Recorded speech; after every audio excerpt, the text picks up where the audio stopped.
The grand ballroom of the Obsidian Club, Athelberg City's most hallowed haunt of the obscenely wealthy, was usually a cacophony of clinking crystal and self-congratulatory murmurs. But tonight you could hear a diamond drop, and one nearly did. Julian Vance, the city's golden tycoon, a man whose ambition was as legendary as his fortune, was on one knee. Not a speck of dust dared mar the Italian marble beneath him. In his outstretched hand, a diamond ring so colossal it seemed to siphon the light from the chandeliers, aimed not at his wife, Eleonora Hayes. Oh no, not her, but at the woman beside him. Seraphina Monroe. Her name, a recent whisper on the city's gilded lips, now a thunderclap that reverberated through the shocked silence. Can you even imagine the scene? The Athelberg city elite, a veritable menagerie of power brokers and socialites, mouths agape, champagne flutes frozen mid-air. The air, thick with the cloying scent of expensive perfume. Chanel No. 5, warring with a bolder, more modern musk, perhaps something daring from Tom Ford, now crackled with something far more potent, impending scandal. A collective gasp, sharp and sudden, rippled through the room. It was the sound of 1,000 carefully constructed facades cracking in unison. Like fine porcelain, the veneer of civility shattered. Cameras flashed, a relentless barrage of light, attempting to freeze the moment for eternity. Julian, beaming with a possessiveness that bordered on the manic, his eyes fixed on Seraphina with an almost feral intensity. Seraphina, a vision in crimson, her hand flying to her lips in a performance of such exquisite surprise it almost felt genuine. Almost. You could almost taste the betrayal, couldn't you? What would you have done in that moment, seeing such a public demolition of vows? And Eleonora?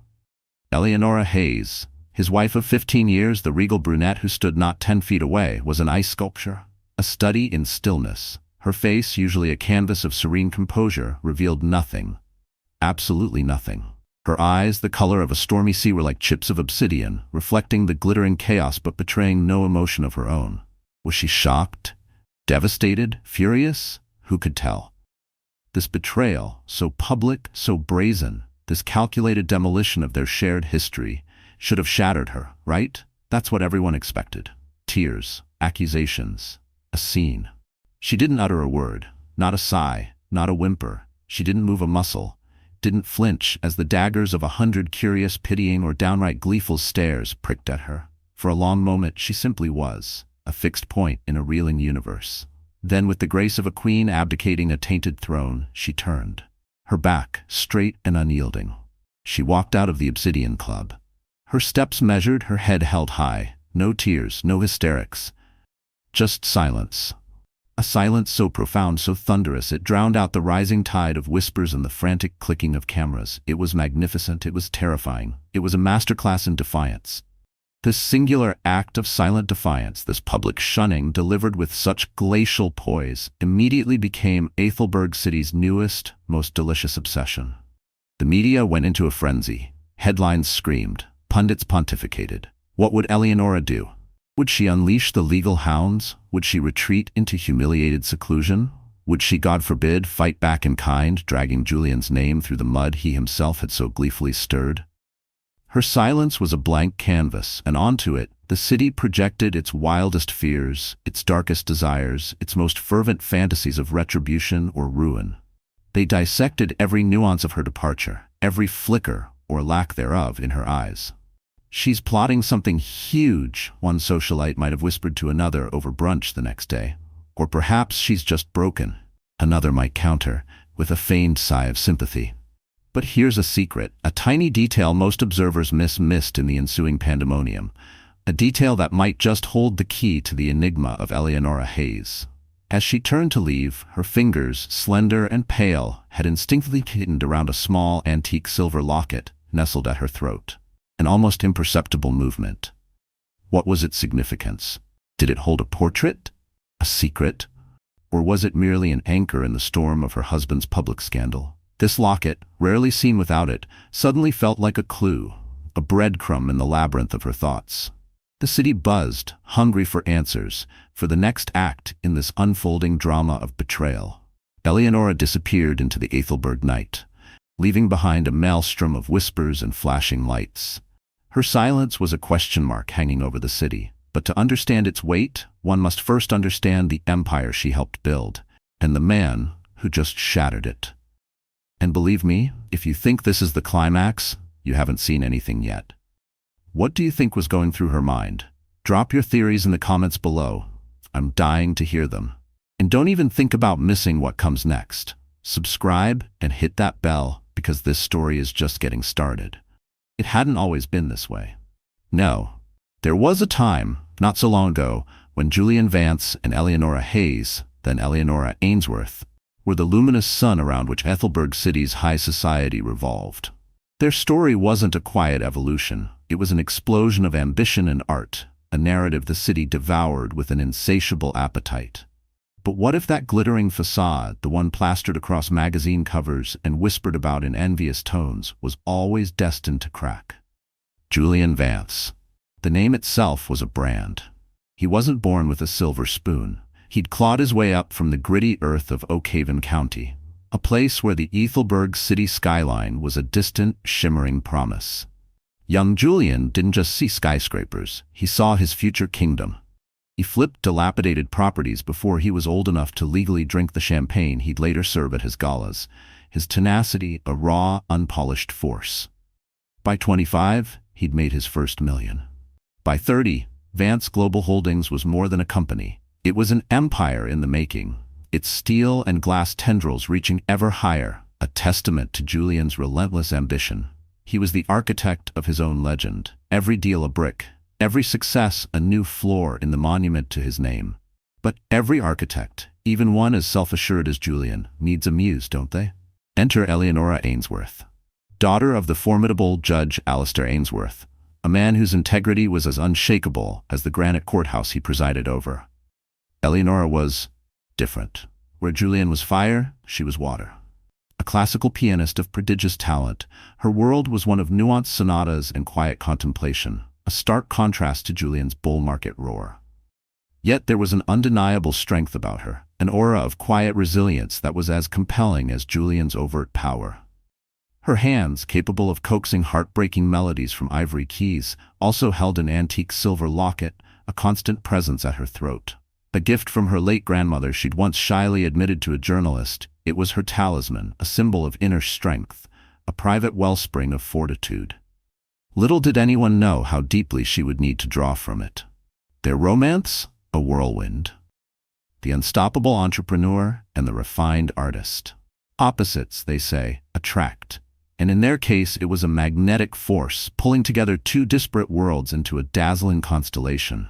Ethelberg City was mesmerized. Their wedding at Ainsworth Manor was the stuff of legends. White doves at sunrise, fireworks painting the twilight sky, a guest list that read like a who's who of global power. The press, naturally, swooned. They were the power couple. The perfect synergy of ambition and grace. Julian, in countless interviews, always credited Eleonora. "She's my anchor," he'd say, his arm possessively around her shoulders, "my unwavering support." And Eleonora, ever poised, would offer a gentle smile, her eyes reflecting a genuine awe for his drive, his almost terrifying desire to conquer. She saw the raw power in him, yes, but also a vulnerability he showed to no one else. Her subtle influence began to smooth his rougher edges, her quiet presence a calming counterpoint to his restless energy. Or so it seemed. But here's the thing about gilded cages, however beautiful, they're still cages, and even the most perfect facades have cracks.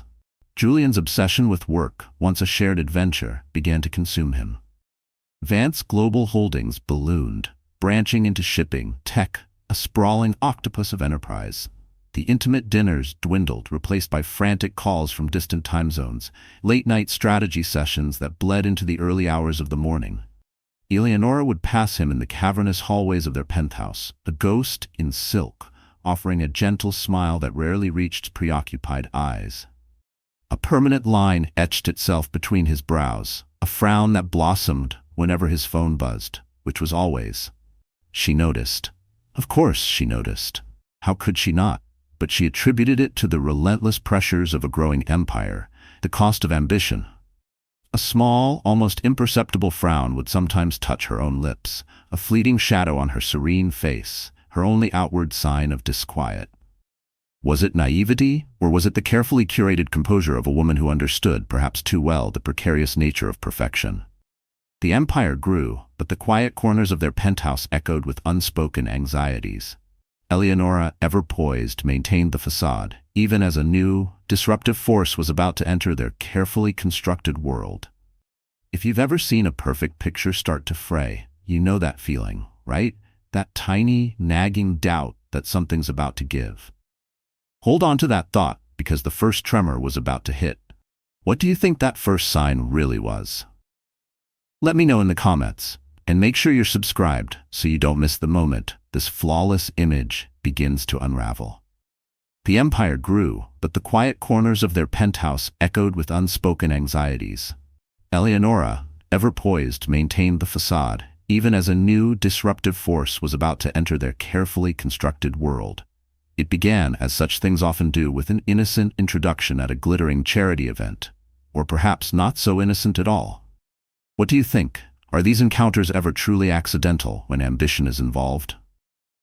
She was like a flash of crimson in a room of muted golds, Julian Vance would later recall, a strange, almost wistful note in his voice when the name Seraphina Monroe was uttered. And what a flash she was.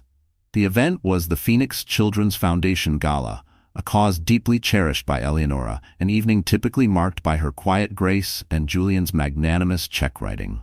But tonight, Eleonora was conspicuously absent.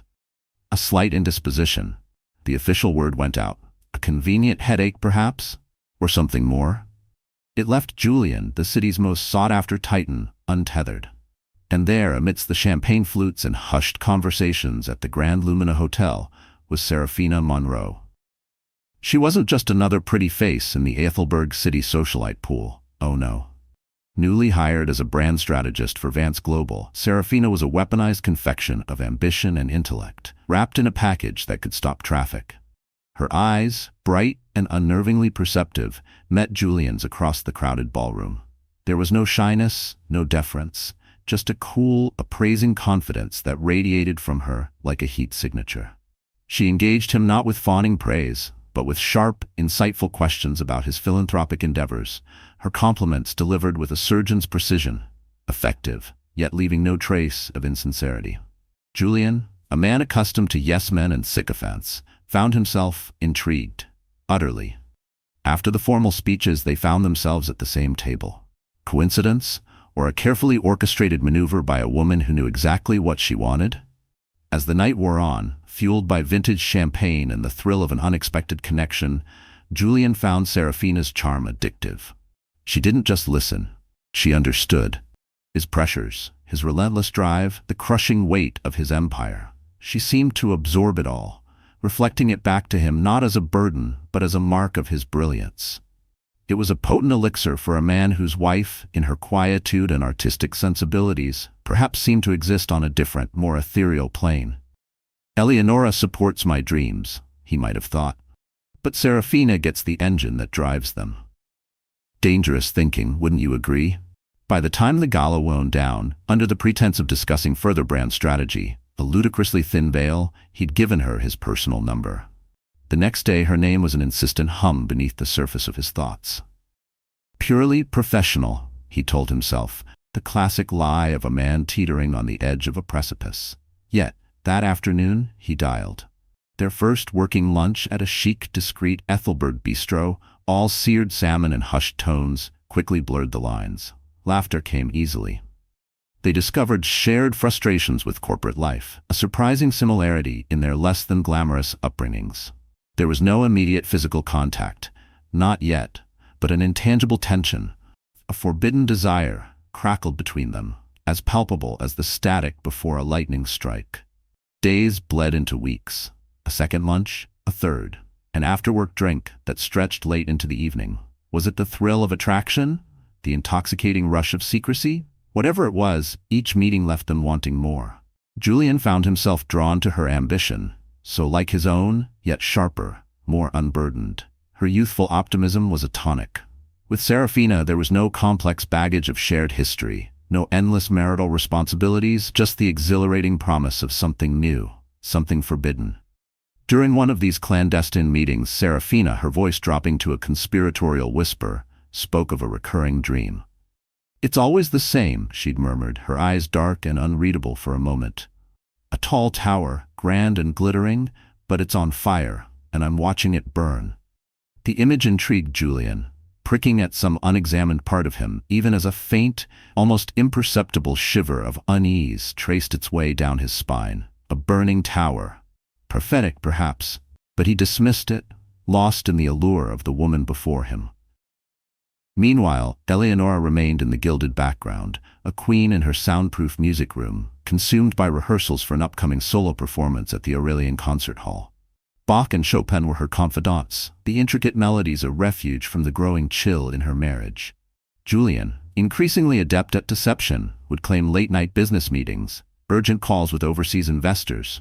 In reality, Serafina would be waiting, a silhouette in the shadows of some exclusive lounge, far from the prying lenses of the paparazzi. A pattern had formed, insidious and strong, as dangerous affairs often do.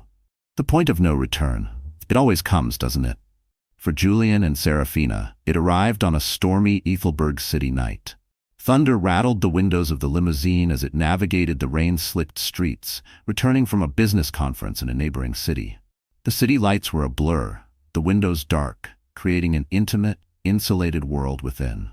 Serafina's hand, cool and deliberate, touched his. Their eyes locked, and in that sudden, undeniable moment, charged with the electricity of the storm outside and the tempest within, he leaned in. Their kiss was a betrayal, as sharp and final as the lightning that split the sky. In that single, irrevocable instant, the fate of his marriage, the carefully constructed edifice of his life, was irreversibly altered. Julian, high on the thrill, still clung to the foolish notion that he could manage this, keep both women, compartmentalize his desires. He felt rejuvenated, powerful, utterly blind to the abyss yawning at his feet.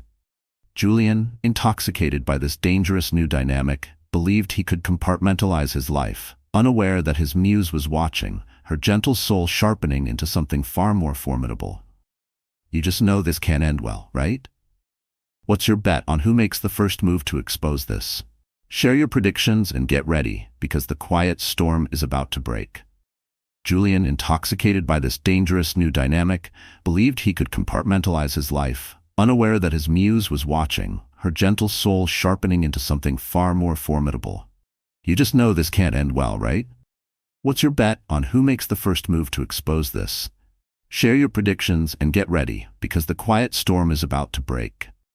Eleonora Hayes was no fool. The scent of an unfamiliar, expensive perfume, something heady and exotic, so unlike her own subtle Chanel No. 19, clinging to Julian's custom-tailored suit, was the first discordant note in a symphony of deceit she was beginning to hear with painful clarity. It wasn't just the late nights anymore. Those had become a grim fixture in their marriage, attributed to the insatiable beast that was Vance Global Holdings. No, this was different. There was a new energy about Julian, a restless, almost boyish recklessness in his eyes that hadn't been there since their earliest, hungriest days. He was lighter, and that lightness, paradoxically, felt incredibly heavy to Eleonora. The hushed phone calls he'd take on the terrace, his back to her, his voice a low murmur that the Ethelberg city wind seemed to snatch away, those became more frequent, more furtive. A quiet dread, cold and insidious, began to settle in Eleonora's heart. It was an unwelcome companion, this suspicion, coiling in the pit of her stomach. The pain of potential betrayal was a sharp physical ache, but beneath it something else was stirring, a rising, cold anger, unfamiliar yet potent. Would you have confronted him then and there? Or would you, like Eleonora, choose a different path? It's a tough call, isn't it? She didn't confront him. Not yet. Instead, she observed. Her composure, owned by years in the public eye as Mrs. Julian Vance and as the daughter of Judge Alistair Ainsworth, became an impenetrable mask. She watched Julian with an intensity that would have unnerved him had he noticed, her gaze missing nothing. The scene that truly solidified her fears, that undeniable, heart-stopping climax of realization, played out not in their opulent penthouse, but under the equally opulent chandeliers of the Seraphine Arts Complex. It was a benefit concert, an intimate affair.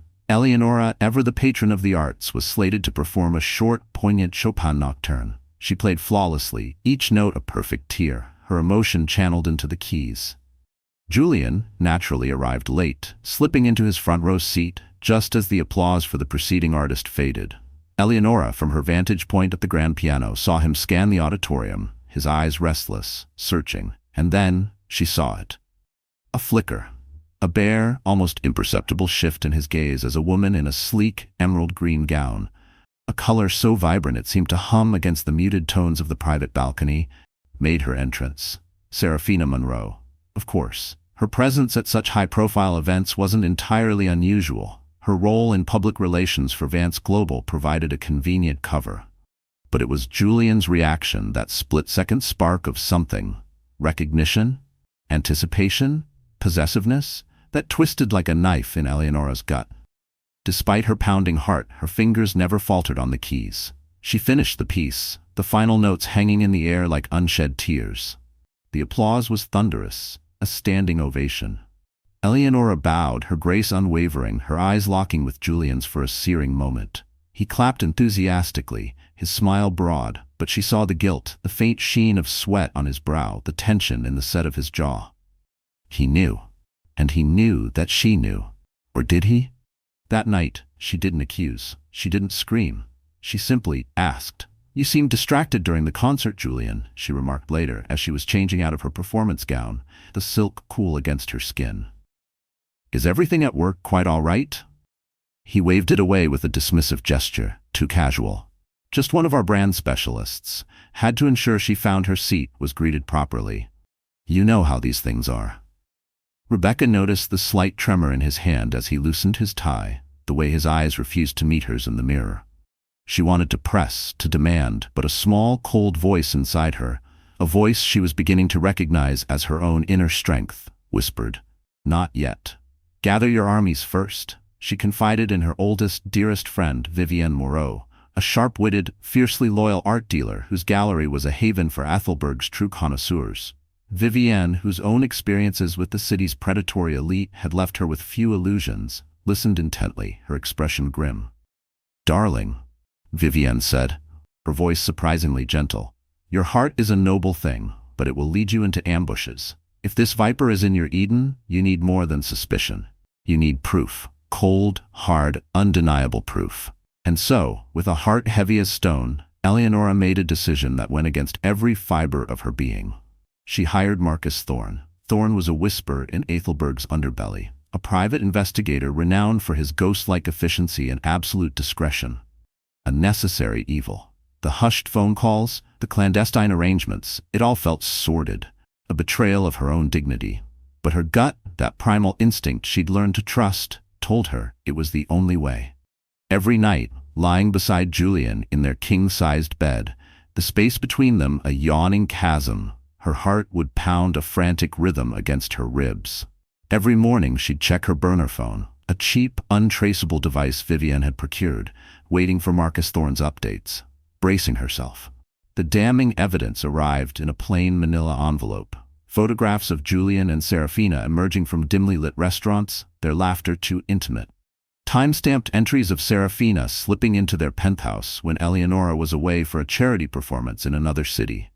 An image of Julian's hand resting possessively on Serafina's cheek outside the gleaming Vance Global building, a gesture once reserved for Eleonora alone.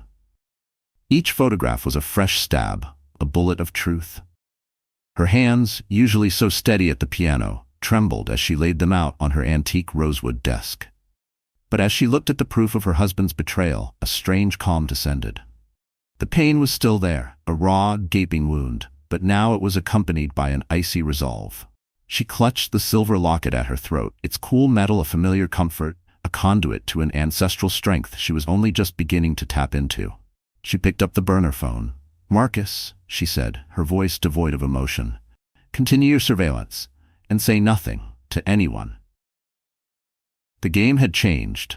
Armed with the devastating truth, Eleonora moved through her days like a phantom, her silence a carefully calibrated weapon.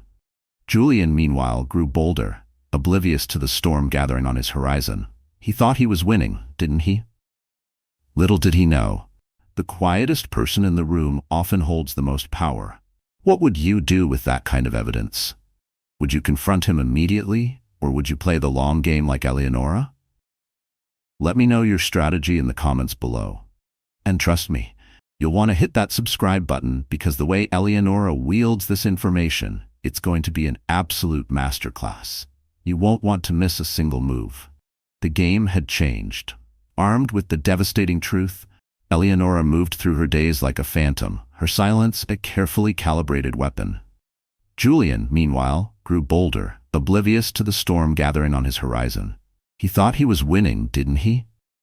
Little did he know, the quietest person in the room often holds the most power. What would you do with that kind of evidence? Would you confront him immediately, or would you play the long game like Eleonora? Let me know your strategy in the comments below. And trust me, you'll want to hit that subscribe button because the way Eleonora wields this information, it's going to be an absolute masterclass. You won't want to miss a single move. The charade couldn't last forever. How could it? One crisp autumn evening, with Ethelberg City painted in hues of gold and amber, Eleonora made a decision. Vance Global Holdings was launching its newest crown jewel, a glittering, sky-piercing luxury condominium project near the city's sprawling Central Park. The gala was, of course, the event of the season. Eleonora was invited, naturally. Her name was still, for all intents and purposes, linked to Julian's. But typically, these were his arenas. She preferred the hushed sanctity of concert halls to the cacophony of corporate backslapping. Tonight, however, was different. Tonight she wanted to see, to observe, to feel the dynamics firsthand, to watch Julian and Seraphina Monroe in the same room under the unflinching gaze of Ethelberg's elite. What do you think she was hoping to achieve? A public confrontation? Or just information? She arrived unannounced, a vision in a sapphire gown that shimmered like a captured constellation, accentuating her graceful figure and the almost unnatural stillness that had become her armor. The ballroom was a masterpiece of opulence. Crystal chandeliers dripped diamonds of light, towering floral arrangements perfumed the air, and an army of waiters navigated the glittering throng with trays of champagne. Heads turned. Whispers followed her like a silken train. Though well known, few expected her presence. Julian was deep in conversation with a knot of eager investors, his voice, as always, confident, persuasive. Then he saw her. Across the crowded room, their eyes met. For a fleeting instant, a flash of pure, unadulterated panic tightened his features. It was gone as quickly as it appeared, replaced by a broad, practiced smile, the kind he reserved for hostile takeovers. He excused himself, a mumbled apology to his bewildered audience, and wove through the crowd, his steps a little too quick, his composure a little too forced, a polite, meaningless kiss on her cheek. "Eleonora, darling, you look stunning." His voice was carefully measured, each syllable a perfectly calibrated note of surprise and delight. "Liar." "Thank you, Julian," she replied, her voice a soft counterpoint to the surrounding din. She noted the way his eyes darted away, unable to hold her gaze. She noted, too, Seraphina Monroe across the room, holding court with a group of fawning board members, her laughter a little too loud, her crimson dress a beacon of defiance. Their eyes, Julian's and Seraphina's, flickered towards each other for a microsecond. An invisible current, an undeniable connection that Eleonora could almost feel pulsing through the very air of the ballroom. It was a tangible thing, this betrayal. Throughout the evening, Eleonora maintained a regal, almost chilling composure. She chatted cordially with colleagues Julian had cultivated, accepted compliments with a graceful nod that revealed nothing of the turmoil within. She kept her distance from Seraphina, circling her like a shark circling its prey, never engaging, yet always aware. And with every near pass, she sensed Julian's tension ratchet higher. He was a man walking a tightrope, his careful nonchalance a flimsy disguise for the gnawing anxiety beneath. He made a point of not letting his gaze linger too long on Seraphina, but the undercurrent was unmistakable. This was more than business. So much more. Near the end of the event, as the champagne flowed freely and the laughter grew louder, more brittle, she saw her moment. Julian and Seraphina, thinking themselves unobserved, slipped out onto a secluded balcony overlooking the glittering, indifferent city, presumably for a private discussion. A strategy session, perhaps? Or something far more intimate. Eleonora waited. 10 full minutes, an eternity. Then, pulling her wrap tighter around her shoulders against the sudden chill in the air, or was it the chill in her heart? She too stepped outside. The sight that greeted her was a fresh dagger to the heart, twisting the wounds already inflicted. There they were. Julian, his hand possessively on Serafina's waist, leaning in close, his voice a low murmur. They weren't kissing, not then, but their intimacy was a raw, open wound, a blatant disregard for everything Eleonora represented, everything they had once shared. Their heads snapped around as she cleared her throat, a small, delicate sound that nevertheless cut through their private bubble like a gunshot. Serafina, to her credit, flushed a becoming stain of guilt, or was it triumph, on her cheeks as she quickly stepped away. Julian, ever the performer, tried to recover, his hand flying to his collar, adjusting it nervously. "Eleonora!" he exclaimed, his voice a forced, overly bright parody of surprise. "There you are." Serafina was just, showing me some new marketing concepts for the condominiums. Fascinating stuff. We needed a quieter spot to talk, away from the noise. His excuse was so clumsy, so transparent, it was almost insulting. Eleonora's eyes, those cool, unreadable obsidian chips, flicked from Julian's flustered face to Serafina's feigned composure. The urge to erupt, to unleash the torrent of rage and pain that churned within her, was immense. To scream, to accuse, to shatter their smug little tableau. But she remembered her promise to herself. Composure. Control. Choose the moment. Carefully. So she offered them a thin, chilling smile, a mere rupture of her lips that held no warmth, no forgiveness. "Of course, Julian," she replied, her voice as smooth and cold as polished marble. "Don't let me interrupt your marketing discussion." Then she turned on her heel, the sapphire gown swirling around her like a midnight wave, and walked away, leaving them both in a stunned, crackling silence. Behind her, the city lights of Ethelberg City glowed with a deceptive, indifferent warmth. Inside her, the carefully constructed world she had inhabited was fracturing, the tension steadily sought, inexorably rising toward its breaking point. And for the first time since this nightmare began, a new, unfamiliar emotion stirred beneath the layers of pain and betrayal. An icy, resolute anger. A determination to face what she now knew, without question, without illusion. The whispers in the city's elite circles about Julian's closeness to a mysterious woman were about to find a name, a face, and a very public stage. Julian, convinced of his own invincibility, set the stage for what he believed would be his ultimate triumph. He had no idea he was walking into a trap of his own making, with Eleonora's silence as the unseen snare. What do you think is more powerful in a situation like this? A loud accusation or a chilling silence? Tell me your thoughts. And you absolutely cannot miss what Julian does next. It's an act of such audacious arrogance, it will leave you speechless. Make sure you're subscribed, hit that notification bell, because the next chapter is where this whole thing really explodes. Julian, convinced of his own invincibility, set the stage for what he believed would be his ultimate triumph. He had no idea he was walking into a trap of his own making, with Eleonora's silence as the unseen snare. What do you think is more powerful in a situation like this? A loud accusation or a chilling silence? Tell me your thoughts. And you absolutely cannot miss what Julian does next. It's an act of such audacious arrogance. It will leave you speechless. Make sure you're subscribed, hit that notification bell, because the next chapter is where this whole thing really explodes. The Obsidian Club glittered, a jewel box for Ethelberg's elite, blissfully unaware they were about to witness a scandal that would define an era. It was a crisp winter evening, the kind where the air itself seemed to sparkle. The occasion? The annual Children's Education Fund Gala, a cause Julian Vance had publicly championed for years, a useful philanthropic veneer for a man whose primary acquisition was power. Eleonora was there, naturally. Her commitment to the Phoenix Children's Foundation, the primary beneficiary, was genuine, a quiet passion amidst the clamor of her husband's ambitions. Tonight, though, her mind was miles away, wrestling with the cold, hard evidence Marcus Thorne had delivered, wrestling with the ghost of the man she thought she'd married. She stood near the back of the gilded hall, a column of sapphire stillness, observing, always observing. Just as the auctioneer, a man whose voice dripped with practiced charm, concluded the final, extravagant bid for a week on a private island. Sold to the ever-generous Mr. Vance. Julian himself stepped forward. He didn't just walk, he strode, microphone already in hand, basking in the applause. He cleared his throat, a sound amplified to an almost comical degree by the state-of-the-art sound system.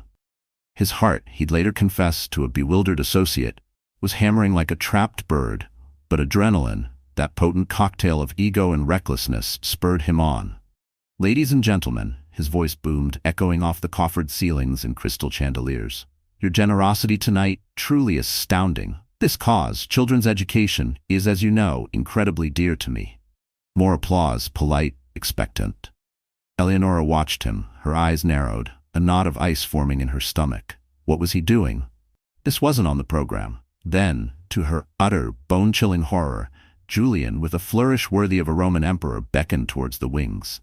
And out glided Seraphina Monroe, in a figure-hugging crimson gown so scandalous it seemed to suck the very oxygen from the room. She moved like a panther, her face glowing with an almost feverish anticipation.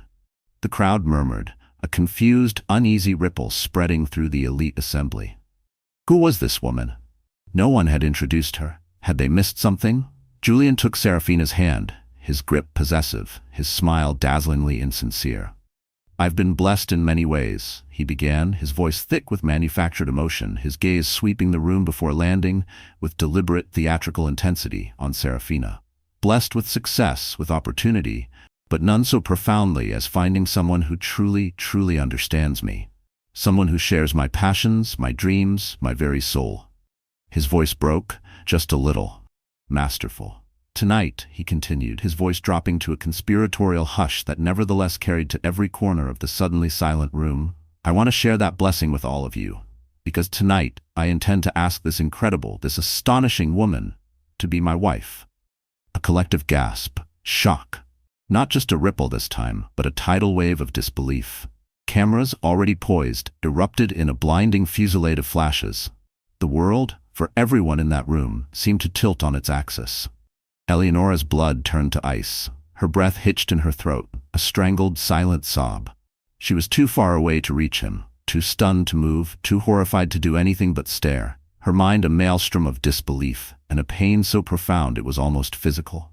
She felt pinned, impaled by the sheer, unmitigated audacity of his betrayal.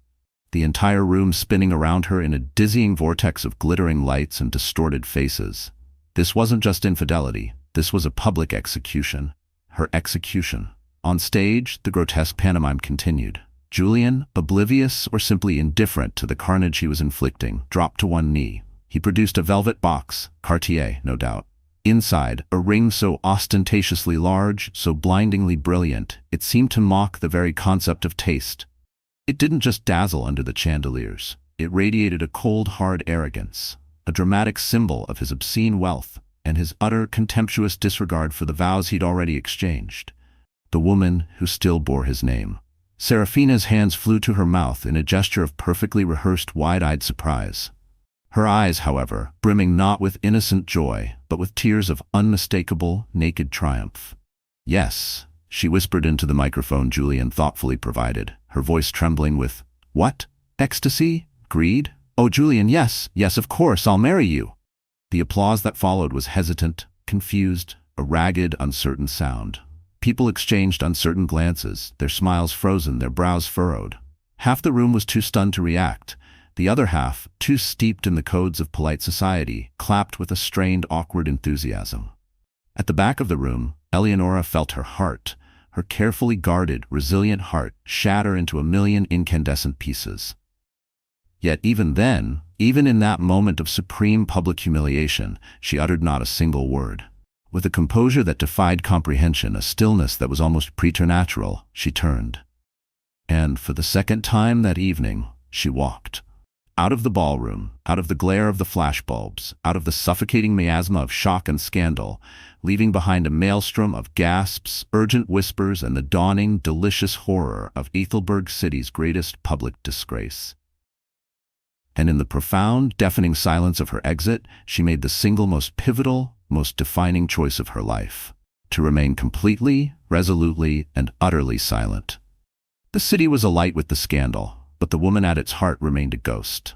Julian had expected tears, rage, a messy public fight. He got something far more terrifying. Nothing. And that nothingness began to eat him alive. How do you fight an enemy who refuses to engage? How do you control a narrative when your opponent's most powerful weapon is silence? Julian Vance was about to find out. And trust me, you're going to want to see how this plays out. If you think Eleonora's silence is an act of surrender, you are sorely mistaken. Hit that like button if you're Team Eleonora, and don't forget to subscribe because the fallout from this, it's going to be epic. What's your prediction for Julian's next move? Let me know below. The city was alight with the scandal, but the woman at its heart remained a ghost. Julian had expected tears, rage, a messy public fight. He got something far more terrifying. Nothing. And that nothingness began to eat him alive. How do you fight an enemy who refuses to engage? How do you control a narrative when your opponent's most powerful weapon is silence? Julian Vance was about to find out. And trust me, you're going to want to see how this plays out. If you think Eleonora's silence is an act of surrender, you are sorely mistaken. Hit that like button if you're Team Eleonora, and don't forget to subscribe because the fallout from this, it's going to be epic. What's your prediction for Julian's next move? Let me know below. Speak to me, Eleonora. For God's sake, just say something. Julian Vance's voice, usually so commanding, so certain, was now a ragged plea, cracking with a desperation that echoed through the empty penthouse. Dozens of voicemails, each more frantic, more demanding than the last, went unanswered. He'd show up at their shared penthouse, the one that now felt more like her fortress, only to be politely but firmly denied entry by the stone-faced doorman. Eleonora Hayes had vanished from his world, a phantom in her own home, and her silence was a torment, a constant, gnawing accusation, far more potent than any screamed invective. He was a man used to controlling every variable, every outcome. But this he couldn't control. How do you even begin to strategize against an opponent whose main weapon is nothing? Seraphina Monroe, the crimson-clad catalyst for this chaos, tried to soothe him. Let her sulk, Julian, she'd purr, her fingers tracing the lapel of his jacket, her newly acquired diamond engagement ring catching the light with every calculated gesture. We're together now. This will all blow over. We just need to stand firm, present a united front. She'd flaunt the ring at every opportunity, a glittering symbol of her supposed victory. Yet even Seraphina, in her triumphant days, felt the chill of the unspoken, the unsettling power of Eleonora's withdrawal. It was like a vacuum, sucking the air out of their manufactured joy. Julian found himself increasingly agitated by Seraphina's reassurances. Her confidence felt brittle, her understanding of the situation woefully superficial. He was beginning to see cracks in her veneer too. Was this the true understanding he'd so dramatically proclaimed? Meanwhile, the tabloids, those vultures of Ethelberg city society, were having a field day. Millionaire's wife, missing or plotting her revenge, screamed one headline. The accompanying paparazzi shot of the Vance Hayes penthouse, curtains drawn, looking more like a besieged castle than a home. Reporters speculated wildly. Was Eleonora preparing a lawsuit of biblical proportions? Had she fled the country with a secret fortune? Or had she, as some of the more salacious rags suggested, suffered a complete mental breakdown? Every new theory, every whispered rumor tightened the knot of anxiety in Julian's gut. He, Julian Vance, master of the universe, had no control, none, over the one person who in this entire sordid fiasco mattered most. But inside that fortress-like penthouse, Eleonora was anything but broken. She was calm, strategizing. Her sister Clara Ainsworth, fiery and pragmatic, had flown in from Boston, a whirlwind of protective fury. You can't let him get away with this, Ellie. Clara had raged, pacing the vast marble floors of the living room. You need to destroy him, publicly, financially. Vivienne Moreau, ever the cool tactician, offered a different perspective. Destruction is messy, darling, Vivienne had countered, pouring Eleonora a cup of calming herbal tea. And it often leaves blood on one's own hands. What we need is leverage, precision. And leverage, it turned out, was about to fall right into their laps. Vivienne, with her network of well-placed sources, one particularly disgruntled ex-employee of Seraphina Monroe's, from a previous spectacularly failed PR firm, whose identity Vivienne guarded like a state secret, our third little mystery, isn't it intriguing? Began to unearth some rather illuminating details about Ms. Monroe's past. It wasn't just ambition that fueled Serafina. It was a pattern of latching on to powerful, susceptible men, insinuating herself into their lives and businesses. And then, well, let's just say Serafina Monroe had a history of leaving chaos and considerably lighter bank accounts in her wake. A lawsuit for breach of contract here, whispers of misappropriated funds there. Nothing ever stuck, legally speaking. Serafina was too clever for that, but the stench of scandal clung to her like cheap perfume. This wasn't just about a stolen husband. This was about a potential corporate predator. This damning information was relayed to Eleonora. She listened, her expression unreadable, her fingers toying with the antique silver locket at her throat. No shock, no outrage, just a quiet, thoughtful nod. The power dynamic was shifting, wasn't it? Julian was losing control, and Eleonora, armed with knowledge and a strategy of calculated silence, was steadily gaining leverage. Vance Global Holdings, Julian's empire built on audacity and shrewd maneuvering, began to feel the tremors. Investors, skittish creatures at the best of times, grew nervous. Personal scandals, especially ones this public, this messy, had a nasty habit of eroding confidence. Share prices dipped, subtly at first, then with a more alarming velocity. Gideon Ross, the stoic, no-nonsense CFO of Vance Global, a man who usually communicated in spreadsheets and bottom lines, confronted Julian in an emergency board meeting. "Julian, I don't give a damn about your personal life," Gideon had growled, his voice a low rumble of controlled fury. "But this circus is affecting business. Our partners in the Soul expansion are getting cold feet. We need stability, not front-page fodder." Julian, still clinging to his bravado, tried to dismiss the concerns. "It'll blow over, Gideon. These things always do." But doubt, cold and unwelcome, began to gnaw at him. He missed Eleonora's calm presence, the quiet dignity she brought to every corporate event, the unspoken credibility she lent to his brand. Serafina, in contrast, was trying too hard. Her damage control interviews with smaller, more pliable media outlets, where she painted a saccharine narrative of her and Julian's unstoppable love, only fueled public disdain. Social media commentators, never ones to mince words, had a field day, labeling her a gold digger, a homewrecker, and far, far worse. The burning tower dream Serafina had once mentioned now seemed less like a random nightmare, and more like a chilling premonition of the inferno she was helping to create. With each passing day, Eleonora's silence tightened its grip not just on Julian, but on the very foundations of his empire. He was about to learn that some forces, once unleashed, could not be controlled by money or power. The quietest storms are often the most devastating. And this one? This one was just beginning to gather its true strength. Julian thought he was in a battle of wills, but Eleonora wasn't just fighting, she was conducting. An orchestra of consequences, and the crescendo was yet to come. If you had that kind of dirt on your rival, what would be your first move? Spill it all, or wait for the perfect moment to strike? Let me know your Machiavellian plans in the comments, and make sure you're ready for the next part. Because Eleonora's father, the judge, is about to step into the ring, and things are going to get legally explosive. You won't want to miss this.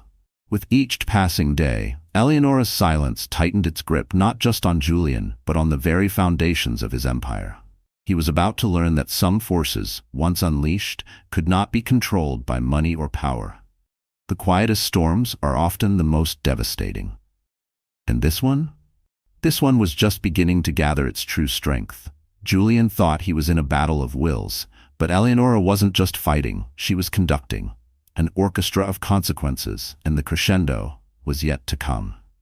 If you had that kind of dirt on your rival, what would be your first move? Spill it all, or wait for the perfect moment to strike? Let me know your Machiavellian plans in the comments, and make sure you're ready for the next part, because Eleonora's father, the judge, is about to step into the ring, and things are going to get legally explosive. You won't want to miss this. Just as Julian felt he might be weathering the worst of the initial media storm, convinced that his PR machine and Serafina's cloying interviews were beginning to turn the tide, a different kind of tempest began to gather. This one, far more formidable, was spearheaded by a man whose name commanded respect and a healthy dose of fear in Ethelberg City, Judge Alistair Ainsworth.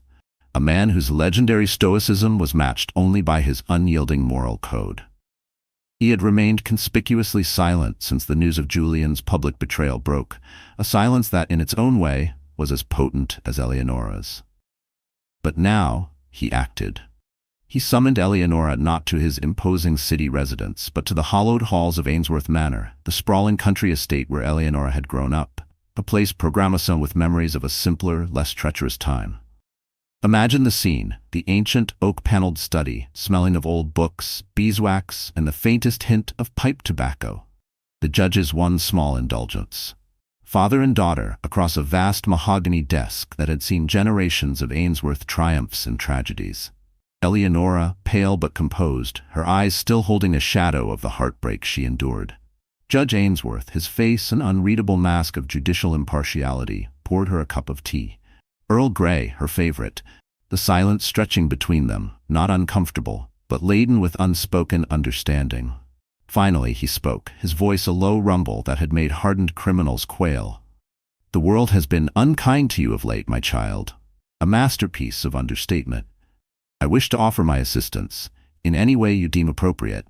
Eleonora lowered her gaze, a single tear escaping and tracing a path down her cheek before she quickly brushed it away. "I know, Papa," she whispered, her voice barely audible, "and I am more grateful than I can say. But this is a battle I must navigate in my own way, on my own terms." Judge Ainsworth studied her for a long, assessing moment. He saw not just his daughter, but the resilient woman she had become. He understood. While he could offer the full weight of his legal acumen and considerable influence, Eleonora's dignity, her autonomy, were paramount. He slid a heavy, leather-bound folder across the polished expanse of the desk. No dramatic flourish, just a quiet, decisive movement. "These are for your consideration, Eleonora, should you choose to use them." Inside, Eleonora knew, without looking, lay the legal arsenal he had meticulously assembled. Evidence of Julian's potential breach of fiduciary duty with Vance Global Funds, those business trips with Serafina weren't cheap, and a detailed outline of spousal claims should she choose the path of divorce. "You have every resource at my disposal," the judge said, his voice gentle but firm.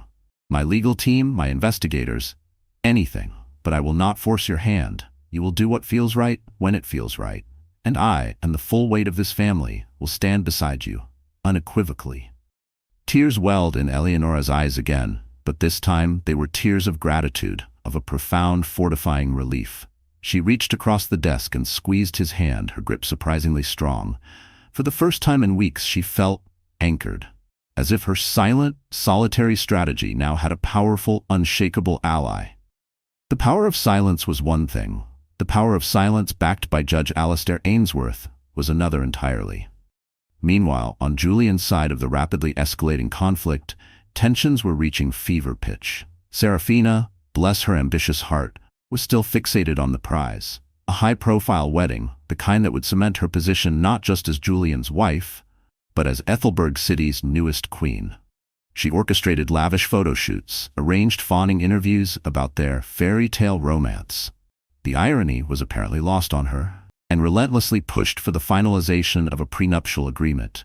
An agreement, Julian was beginning to realize, that seemed curiously, almost alarmingly, skewed in her favor. Gideon Ross, Vance Global's ever-vigilant CFO, had practically begged Julian not to sign anything in haste. "The optics are terrible, Julian," Gideon had warned, "and frankly, the terms are outrageous." Julian, still somewhat entangled in the web his desire for Serafina, or perhaps just too arrogant to admit he'd made a catastrophic miscalculation, hesitated.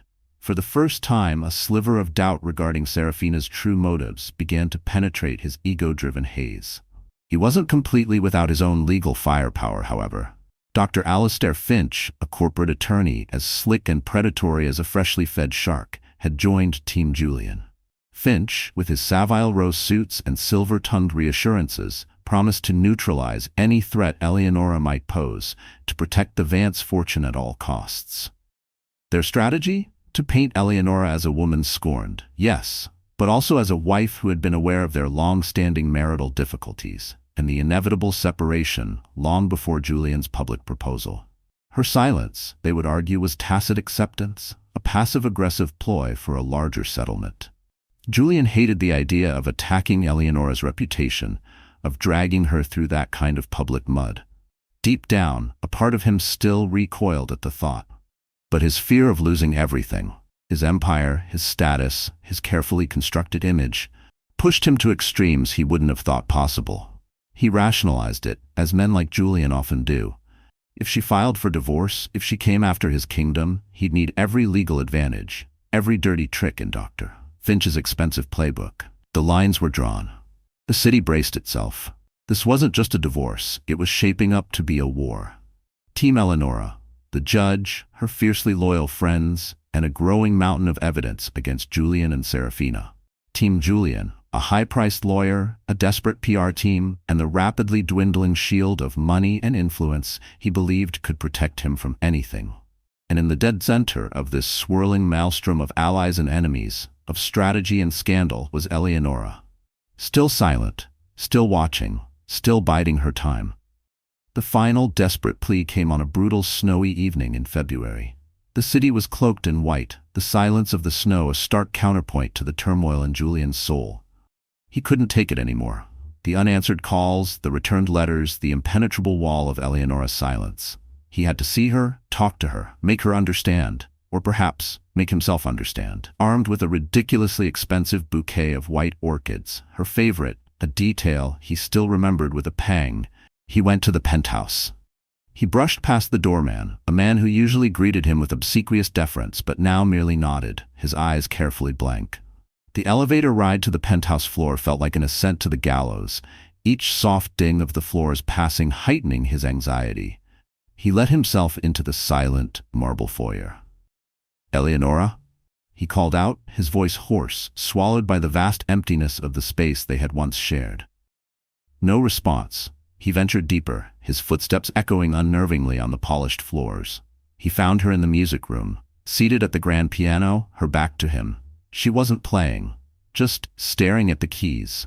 Her silver locket, he noticed, rested on the polished ebony surface beside her. He placed the orchids, already seeming to wilt in the oppressive silence, on a nearby table.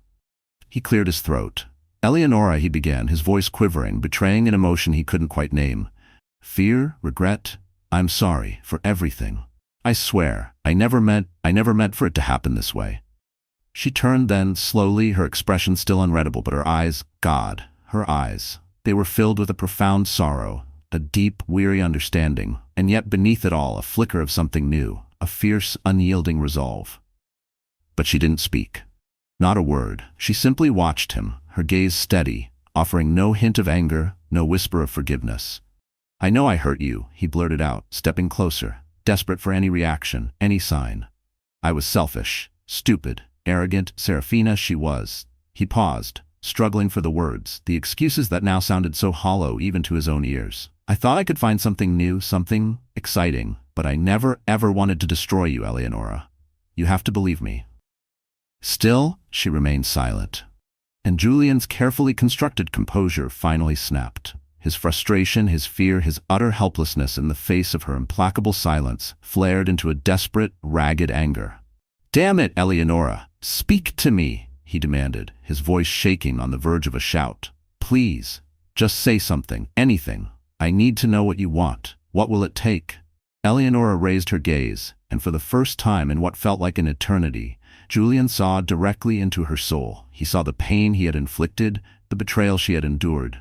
But he also saw that flicker of sorrow being extinguished, replaced by an unshakable, almost terrifying resolve. Yet, not a single syllable passed her lips. Instead, she stood, a figure of impossible grace in the dimly lit room. She walked, not towards him, but to the ornate double doors of the music room, and she held one open, her gesture clear, unequivocal, her meaning unmistakable: leave. Devastated, his heart pounding a funeral dirge against his ribs, Julian stumbled out into the hallway. The finality of her silent dismissal was a crushing blow. He had truly irrevocably lost her. And in that moment, an inexplicable cavernous emptiness opened up inside him. He, Julian Vance, who had commanded boardrooms, bent markets to his will, built an empire from sheer audacity, now found himself utterly powerless in the face of one woman's silence. By the time he reached the snow-swept street below, the city lights blurring through his suddenly tear-filled eyes, Serafina was calling, her voice shrill and frantic on the other end of the line, babbling about some rumored lawsuit, some new tabloid exposé. "I'm busy," Julian barked into the phone, cutting her off with a viciousness that surprised even himself.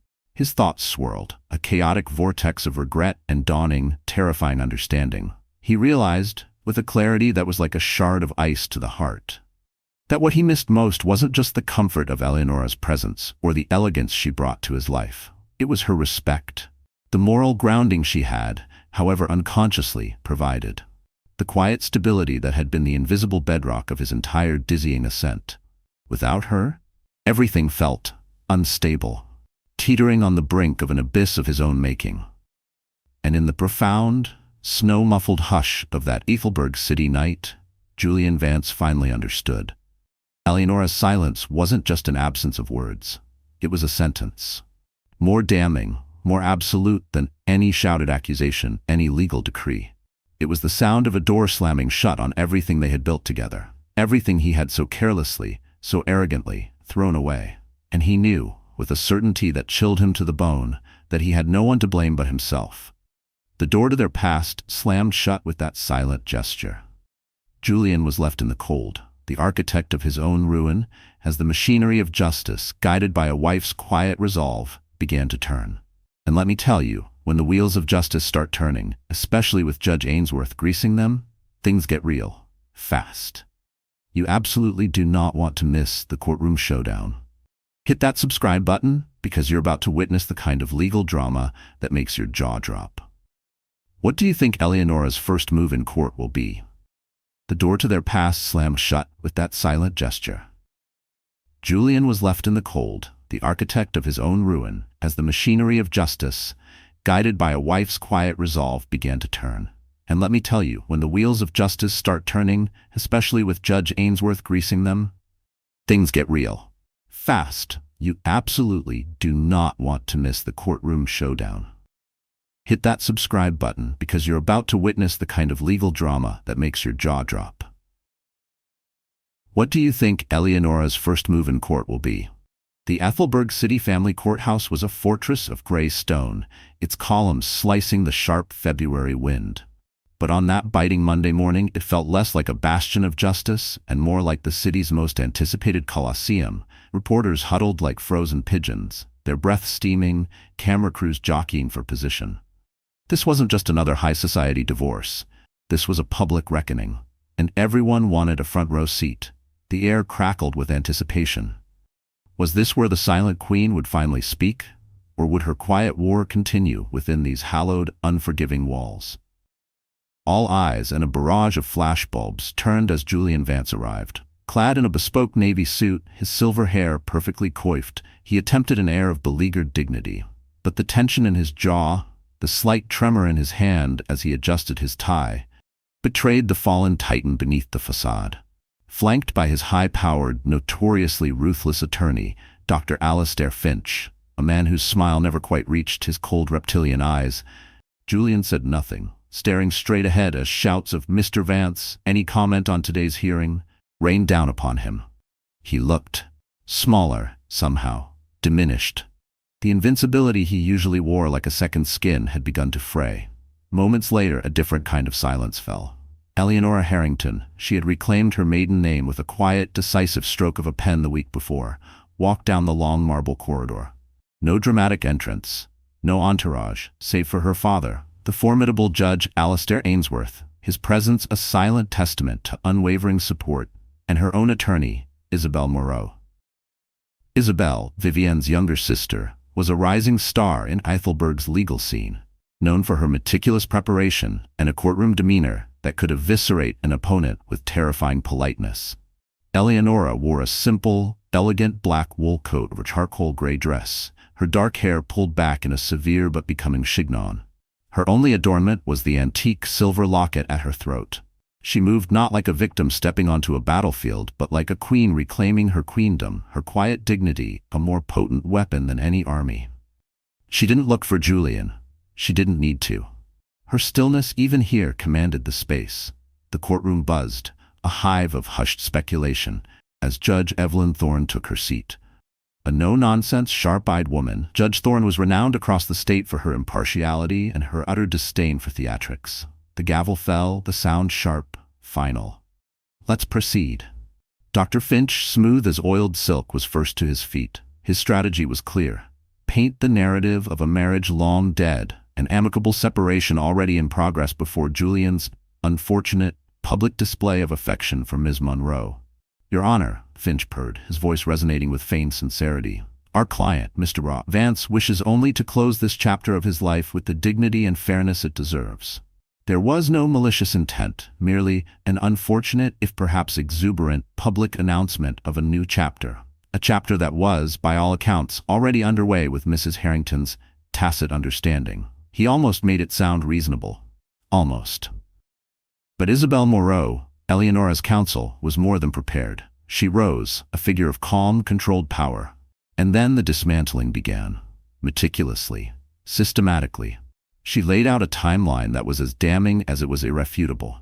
Photographs from Marcus Thorne's surveillance, their dates and times projected onto a large screen for the entire courtroom to see. Clandestine lunches, stolen kisses, Seraphina Monroe's figure, unmistakable even in grainy black and white, slipping into the Vance Hayes penthouse during Eleonora's documented absences. Timestamps, sworn statements from doormen, drivers, even a disgruntled former assistant of Seraphina's. And then the bombshells escalated. Financial documents, subpoenaed from Vance Global Holdings, showing a pattern of questionable transfers, lavish consulting expenses that conveniently coincided with private jet trips to St. Bart's, suites at the Ritz in Paris, all with Miss Seraphina Monroe. This wasn't just personal betrayal anymore. This was the potential misuse of corporate funds, a detail that made Judge Evelyn Thorne's left eyebrow arch in a distinctly interested manner. This was getting juicy.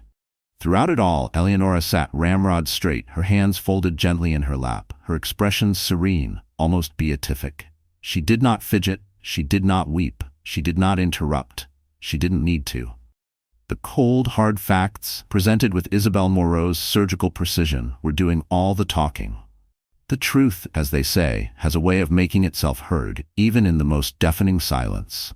Then came the moment the entire city had been waiting for.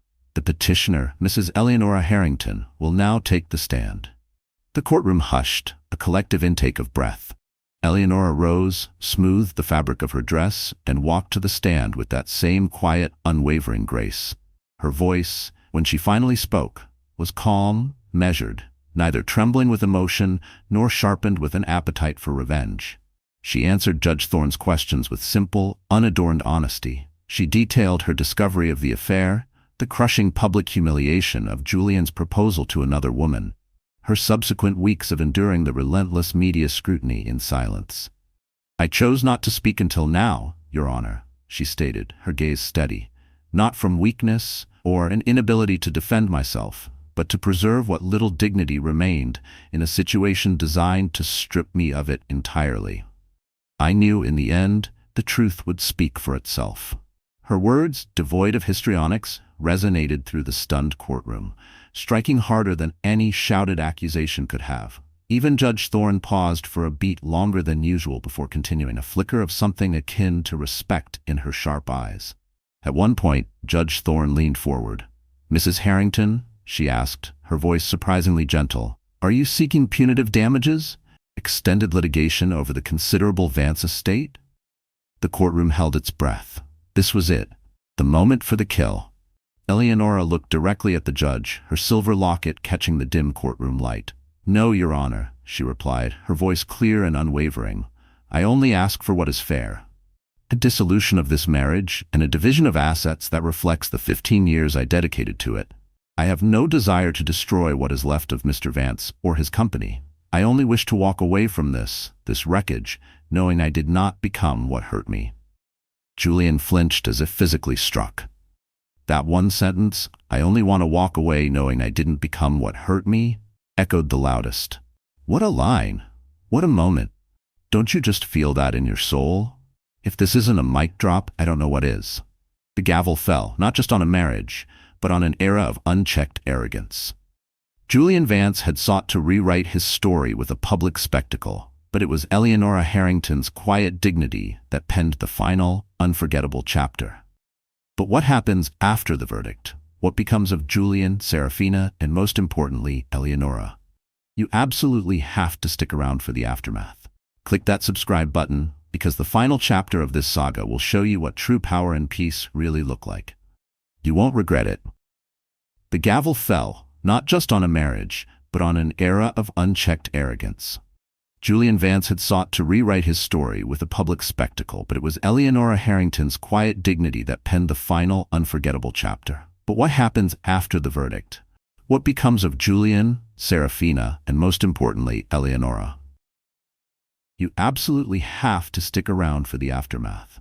Click that subscribe button, because the final chapter of this saga will show you what true power and peace really look like. You won't regret it. In the quiet that followed the storm, Ethelberg City found new legends to whisper about, not of a fallen tycoon, not anymore, but of a woman who turned silence into an art form, a weapon, and ultimately, a pathway to peace. Eleonora Harrington never gave another interview. She didn't need to. Her actions, her composure, the sheer, unshakable force of her dignity had spoken volumes more than any soundbite ever could. Can you imagine the temptation? To go on a tell-all tour, to write a scathing memoir? She resisted it all. Classy, right? She moved out of the cavernous, cold penthouse she had once shared with Julian, a place now tainted by betrayal and regret. Instead, she found solace in a historic brownstone on a sun-dappled street in the city's quieter Upper West Side. It was a house with character, with history, a house that felt like a warm embrace rather than a gilded cage. She poured her energy, her considerable intellect, and a significant portion of her fair settlement into the Phoenix Children's Foundation, the cause that had always been closest to her heart.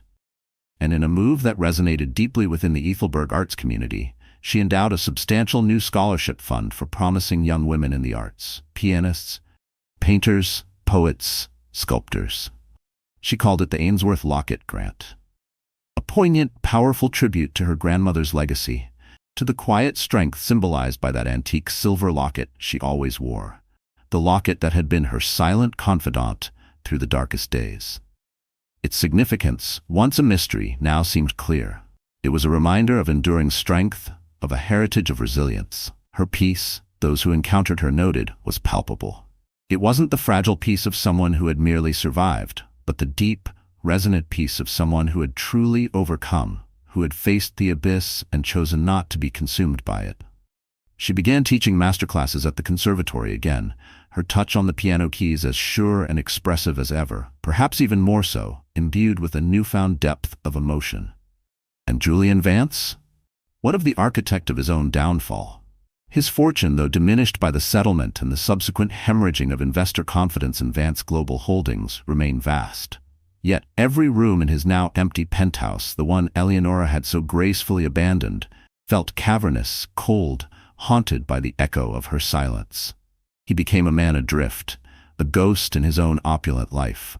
He'd spend hours, they said, scrolling through old news clips of Eleonora's dignified composure in court, rewatching the footage of her walking past the frenzied press with her head held high, her silence a shield against their clamor.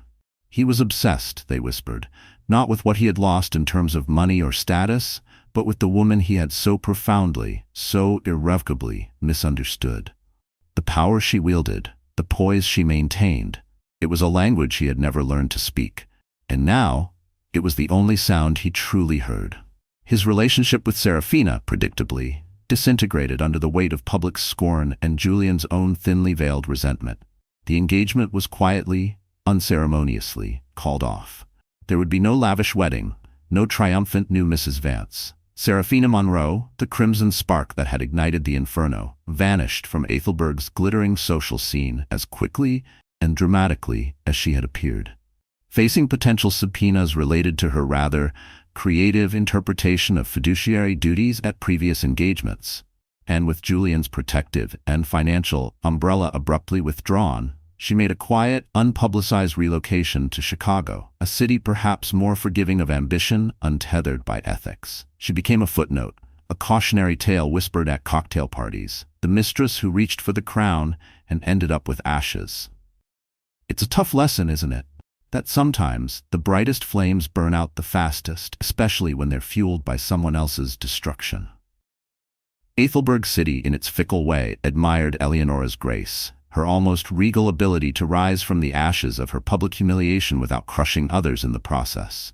There was no gloating, no vengeful crusade, just a quiet reclaiming of her narrative, her dignity, and ultimately, her peace. The narrative of her strategic silence became a modern legend, a testament to the profound power of restraint in a world that so often rewards the loudest voice. It wasn't about revenge, not truly. It was about something far more profound: self-possession. Healing. The story, our story, ends not with a bang, but with a breath. Imagine Eleonora in the sun-filled music room of her new brownstone. Sunlight streams through the tall windows, illuminating dust motes dancing in the air. She's at her beloved Steinway, the one that had been silent for so long. Her fingers, sure and strong, move across the keys, and music, rich and resonant, fills the room. It's not a lament, not a dirge for what was lost. No, this is a new melody, a song of resilience, of quiet triumph, of a new dawn. Beside her, on the polished wood of the piano, catching a stray sunbeam, rests the antique silver Ainsworth locket. Its purpose, finally, beautifully served. She had found something even rarer than revenge. She had found peace. And that, my friends, is a story worth telling. What did you take away from Eleonora's journey? Has it made you think differently about the power of silence, of dignity in the face of betrayal? Share your thoughts, your reflections, in the comments below. This has been an incredible journey, and your engagement, your theories, your support, it means the world. If you love this story of scandal, heartbreak, and unbreakable resolve, please do me a huge favor. Like this video, share it with someone who appreciates a tale of quiet strength, and most importantly, hit that subscribe button and the notification bell. We have so many more captivating tales of love, betrayal, and the incredible resilience of the human spirit coming your way, and you won't want to miss a single one. Your support truly keeps us going. Until next time, stay inspired, keep exploring, and remember, sometimes the quietest actions create the loudest echoes.